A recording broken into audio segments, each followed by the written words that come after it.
All right, welcome to another lecture and the last lecture actually of this chapter and the school year. So the rest of them are going to be coming from you guys. I can't wait to see your videos about the coronavirus and how they and how their relevance to any of the four macromolecules we've discussed this year. One of the topics in this video is about viruses, so maybe that can help you if you haven't done your project yet and you don't know what to talk about. So this is going to be a quick one. The last section in this is just a quick focus on the body. Remember how those are embedded throughout the text.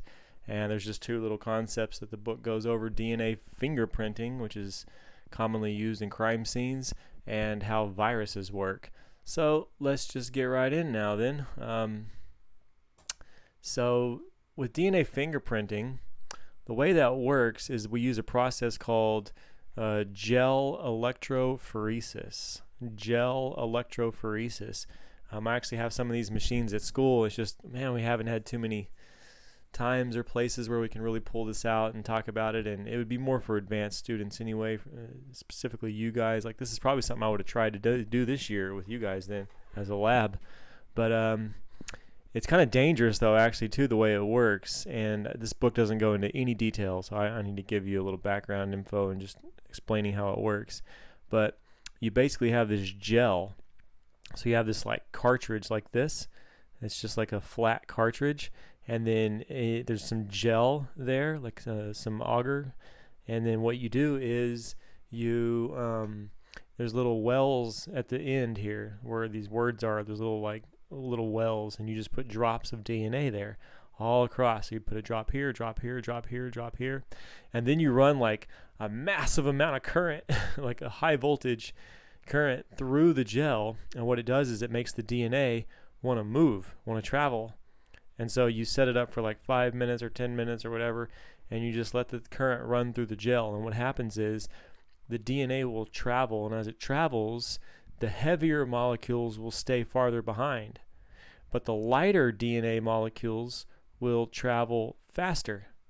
And so then when you're done, you just turn the machine off, and the particles, I should say, instead of DNA fragments, I should say like DNA segments. Well, they're DNA fragments or DNA segments. Now, first, it's quite complicated actually as far as the genetics of it.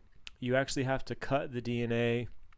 You have to use enzymes and chemicals that will cut the DNA into fragments. So all the DNA is cut by the same cutter. Okay, the scissors are used to cut the same at the same spots of the DNA or whatever. So, but then those fragments, they'll travel, and then you have to use like an X-ray film. I have a machine that you can just use a regular light, which is kind of cool.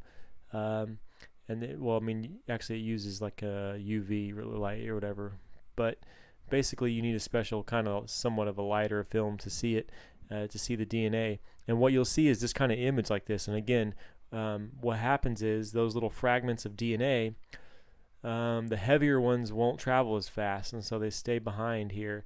But the lighter ones, they'll travel all the way up to here. And I assume this is the direction. Like the drops started here, and then the DNA traveled this direction down. And again, the lighter fragments, the smaller pieces, I should say, or smaller molecular weight DNA travels faster.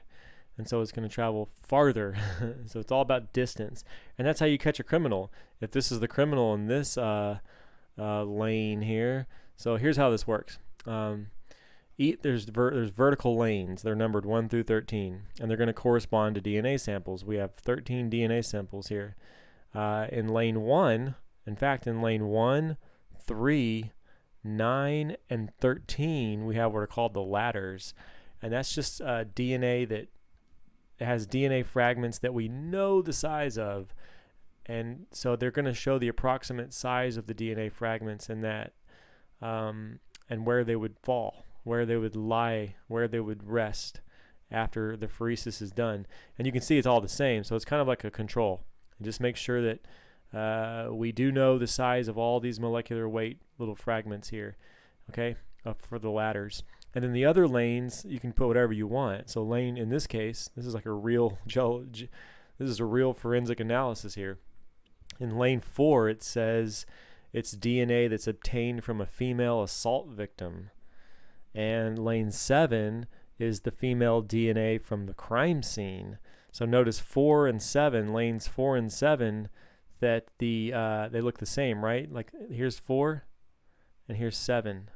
Notice this fragment stopped here, this fragment stopped here, because they were a little bit heavier than these two fragments, which kept going. But notice they stopped at the same place. So that means that the sequence of nucleotides and the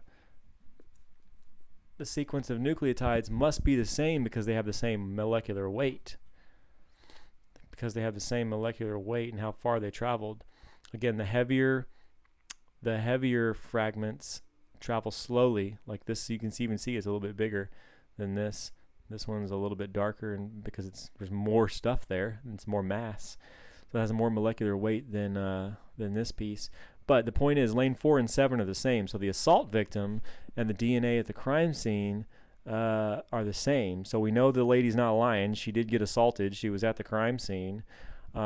Here's lane 8 has the crime scene suspect, or well, it's just DNA of, yeah, you would assume the suspect in this case. They're assuming it's the suspect.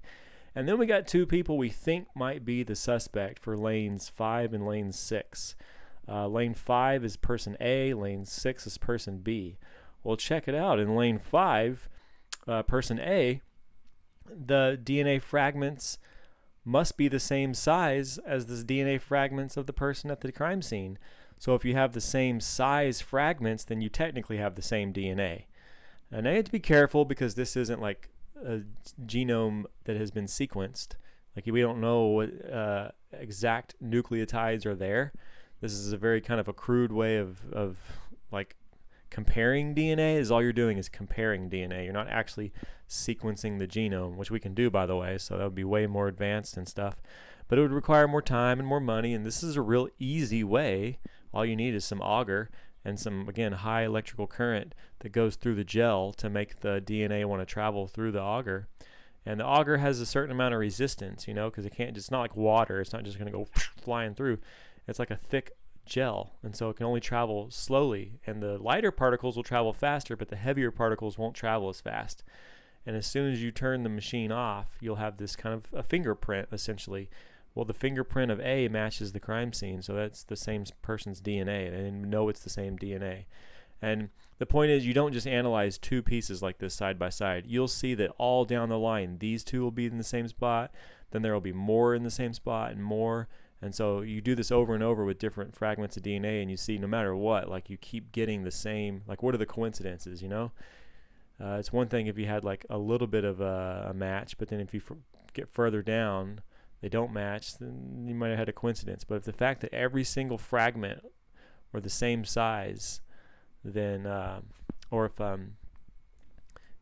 comparatively speaking, if the fragments were the same size, you have the same person. Basically, the suspect 1 is definitely the sperm DNA found at the crime scene. The female crime scene DNA matches, again, lane 4, the lady that submitted her DNA, so we know she's not lying. She indeed was. So there's a lot going on here, a lot of control. It's pretty much a fail-proof going on here.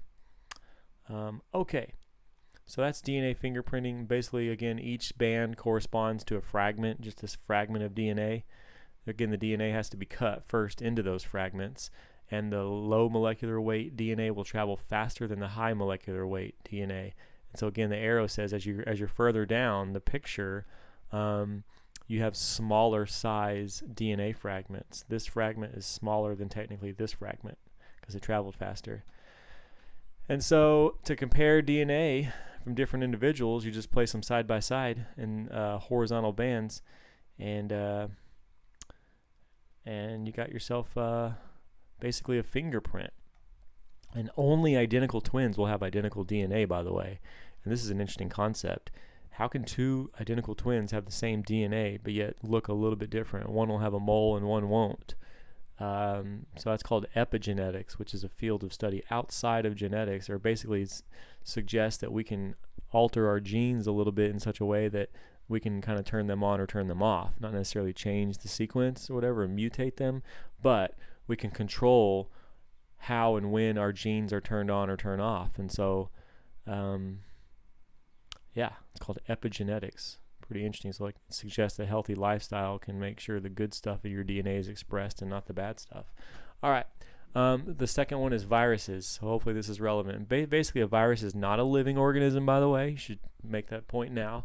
A virus can't die. The sun cannot kill the virus. Their high temperatures can't kill the virus because it's not living to begin with. Go on YouTube and make comments on videos. I've done that already because I was bored and people thought I was nuts. And I was just trying to say, no. Seriously, like, the virus is not living. It's the only point I'm trying to make. It's real. It's totally real, but it's not a living organism. What makes it not living is it doesn't have all the machinery. It needs to use the machinery of the host in order to do all the work. And so what is a virus, though? It is just literally some DNA or RNA that's contained within a protein coating. I should note that there is a phospholipid membrane there too, just like our cells usually have. But also on that phospholipid bilayer membrane of the virus, you'll have all these little surface proteins as well. And so there's a ton of proteins on the surface. And those are what help the virus recognize cells in our body and our cells in our body to engulf the virus and so on. We'll talk about that in just a second. But a virus that contains DNA literally has to use your cell because the virus does not contain any enzymes or, check this out, I usually forget to say this, no free nucleotides. So what if you had enzymes that could translate the DNA?